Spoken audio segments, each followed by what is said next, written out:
What's going on, guys, and welcome back to another video, and welcome to your stimulus package update and daily news report. So today we got a lot of good news. There's good news happening right now. According to reports, the Senate today will vote on the government funding bill. We also know the House, if the Senate passes this bill, the House will take up this vote later on today as well. And reports indicate that the House will vote on the $1.2 trillion bipartisan bill today as well. Now that is the good news. Well, we also obviously have bad news as well. But what I want to address today, first, there is looking like there's going to be more of a push to get additional stimulus, whether it's a stimulus check or extending the child tax credit payments, the increased earned income tax credit, right? All these different things. It looks like there's going to be more of a push for those things in the upcoming $3.5 trillion infrastructure bill. The bad part is, right now, we don't know if that $3.5 trillion bill is even going to pass. Here's what we do know. What we know right now is that, yes, the Senate, according to Senate Majority Leader Chuck Schumer yesterday, or last night, he said that the Senate will take up the vote for the government funding bill today. That means if this passes, it gets rid of that obstacle, and then the Senate, the House of Representatives, can move on to the next thing. Okay, so this morning, the Senate will vote on this bill. Expectations are it is going to pass because, unlike the bill that the House passed last week for the government funding bill and the extension or pretty much the suspension of the debt ceiling through December of 2022, unlike that bill, the Senate decided we're just not going to discuss the debt ceiling yet. So they obviously have other plans to do something with that later on. But they are going to keep the government funded. This means the government will be funded through December 3rd, 2021, which also means lawmakers will have to discuss this funding additionally in the next couple of months. So again, the talks aren't over. It's just, we're just going to kick the can down the road. So that's what's going to happen. This will provide billions of dollars for emergency disaster relief, and it will provide billions of dollars to Afghan refugees. Again, the difference, it does not include a debt ceiling suspension or increase. And this is why this is good news, because experts are anticipating this bill to pass. Here's the only wrinkle. There's one wrinkle in the discussions at this time. According to reports out this morning, Republicans want to include $1 billion for the Iron Dome in Israel. That's what they're saying. So they want to not only do the government funding bill, the billions for emergency disaster relief and for Afghan refugees, but also $1 billion for the Iron Dome. Well, this could actually cause some issues with progressives, not in the Senate. This bill could pass in the Senate. However, some of the people that might vote against this bill would be in the House of Representatives. So I don't think this has too many issues. I think that the $1 billion for the Iron Dome could get some pushback from progressives, but it would get pushback in the House, not the Senate. So I think this is going to pass. I don't think there's much going to hold this up. But as we see, when it passes, what happens, what is actually included, I will bring you that update later on today. I might do a third video today, somewhere in the middle of the day, just so that at the end of the day, we don't have all these big reports. So just want to fill you in on that. But the good news now opens up the door for other things. We know we got the debt ceiling. We know we got the $1.2 trillion bill, which is going to be voted on today. And we obviously got the $3.5 trillion infrastructure bill as well. Here's what I can tell you. The House is going to vote on the $1.2 trillion bipartisan bill today. However, there's progressives that are currently saying they will tank this bill if it goes for a vote. But Nancy Pelosi made a promise.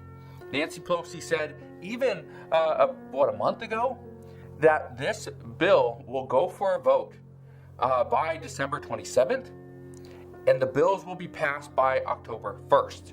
Well, today's the last day of September.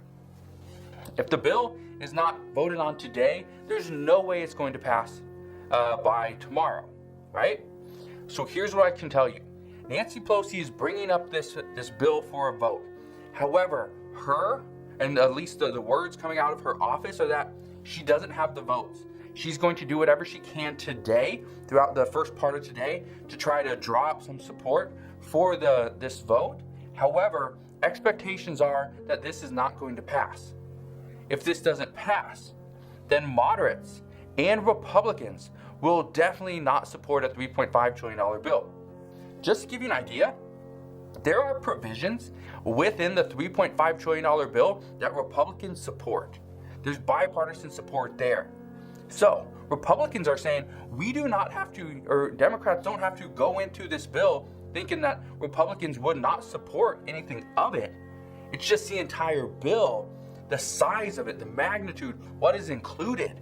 They don't support all those things. However, one of the big ones, the child tax credit payments, Republicans support as well. Well, here's the news regarding the child tax credit payments. If the $1.2 trillion bill doesn't pass, and again, this is so complicated because when we talk about the child tax credit payments, we got to talk about the $3.5 trillion bill, which it's going into. But in order to get to the $3.5 trillion bill, we got to start with the $1.2 trillion bill. So here's what we know.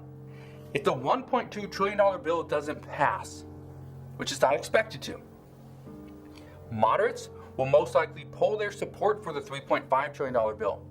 Well, moderates in the House of Representatives, obviously we need them because if the House of Representatives or Democrats lose just actually 4 votes, they can lose 3. If they lose 4 votes, the bill doesn't pass. There's more than 10 moderates in the House of Representatives. It's a problem. Well, in the Senate, that's where the big problem is. Senator Joe Manchin, Senator Kyrsten Sinema, they do not support the size of this bill. So, the $1.2 trillion bill doesn't pass, which both senators helped craft that bill. So, if that bill doesn't pass, they are pretty much going to say, no, I will not vote for that $3.5 trillion bill. They will probably talk with the moderates in the House of Representatives, get them to vote against it as well.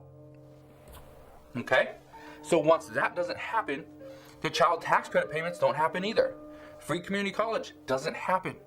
Medicare expansion doesn't happen, right? Elder care doesn't happen. All these things do not happen because of this one issue. So here's what I can tell you. We need to get the $1.2 trillion bill passed. We also need to get that $3.5 trillion bill passed. The big problem is there's too many progressives in the House of Representatives right now that say they will block the bipartisan bill if Nancy Pelosi brings that to the floor today. So that's why experts are saying this bill will not pass today. But what you need to understand is that passing the bipartisan bill first, if this was done, progressives are just saying there's no way the $3.5 trillion bill will pass before 2022. There's no way it will pass because that's exactly what Senator Joe Manchin wants. Pass the $1.2 trillion bill. This is really the only reason why this is so important and needs to pass today is because there's a provision for transportation in here. The transportation funding, I think, expires today, or there's a provision that expires today. So that's the only reason why it needs to be included. Outside of that, there could be a standalone bill for that, but there's not. They put it into this bill for infrastructure. Roads, bridges, railways, roadways, things like that, right? That's the only reason why. So it's getting so difficult to negotiate this because lawmakers keep on wrapping and intertwining all these different provisions together and be like, well, this has to go with this, or else this fails or that fails.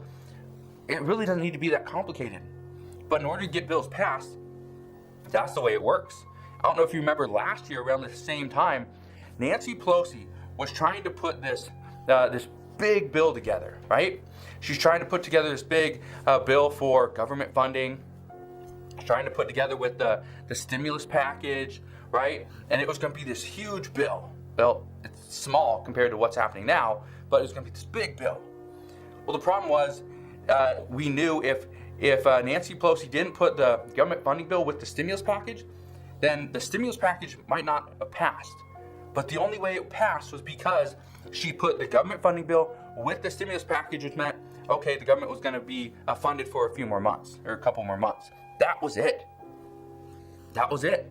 That was the only reason why it worked, is because they put the two together. And lawmakers were like, well, I have to vote for this bill. I don't like the bill, but I've got to keep the government funded. That was the only reason why. And that's essentially what we're going to get now. So we'll see what happens. But what I can tell you is by passing the government funding bill today, it's going to open up a bunch of new doors. It's also going to close some of the doors, which means it's going to be hard to pass some of the bills. However, it should open up more possibilities, at least moving forward. So we'll see. But regarding the debt ceiling, here's something that you need to know. The U.S. Treasury, Janet Yellen said the other day that the X date is going to be October 18th. That is pretty much 18 days away.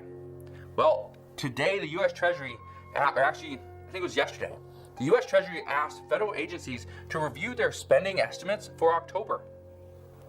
This is not a normal ask, is to review their spending estimates for a month. This isn't something they normally do. Reason why?